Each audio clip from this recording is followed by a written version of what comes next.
आणि म्हणून ते दिवे लावायचे असतात. तर मी आता तुम्हाला एक एक प्रकारचे दिवे दाखवणार आहे. तर तुम्हाला तो दिवा कशाचा आहे? प्रत्येक वेगवेगळ्या प्रकारचे असतात. पणती मातीची असते, पणत्या असतात त्या कुंभाराकडे मिळतात. हा, पणत्या आपण दिवाळीला लावतो. हे बघा, ही पणती, ही जी आहे याला काय म्हणतात? पणती म्हणतात. आणि ही पणती कशापासून बनवतात? मातीपासून. तर याचा पण उजेड पडतो की नाही, म्हणून याला त्या पणतीचा उजेड, ही पणती आपण दिवाळीत लावतो. त्याच्यानंतर याला म्हणतात निरांजन.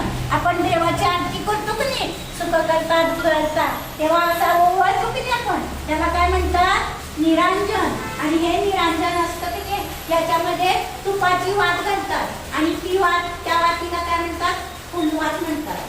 फुलवात म्हणतात. आता हा दिवा आहे, हा तांब्याचा आहे. तांबे एक धातू आहे, हे की नाही, स्टीलचं असतं, पितळेचं असतं, तुम्हाला माहिती की नाही. तर हे तांब्याचं आहे. तर याला काय म्हणतात? निरांजन. हे तांब्याचं आहे.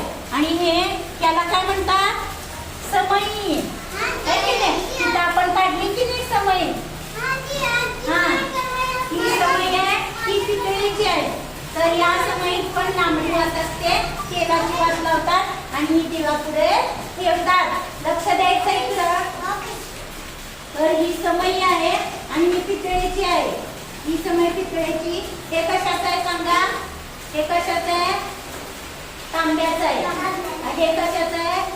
कशाचं आहे? त्याला कशापासून बनवतात? मातीपासून.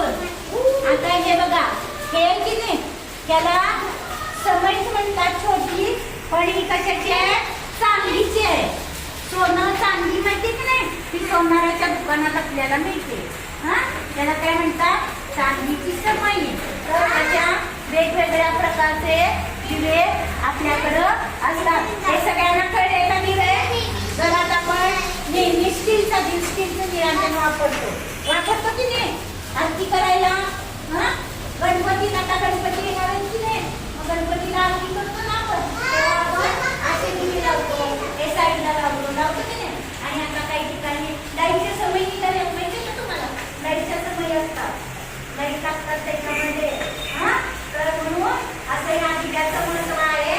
आणि हा दिवा आपल्याला आयुष्यात कायम उजेड देवो, आपलं आरोग्य चांगलं राहो, अशी आपण त्याला प्रार्थना करूया आणि सगळ्यांनी दिव्यांना नमस्कार करूया. त्याला सगळ्यांनी हात जोडायचे. जोडले का सगळ्यांनी हात? तर आता एक प्रार्थना म्हणायची आपण.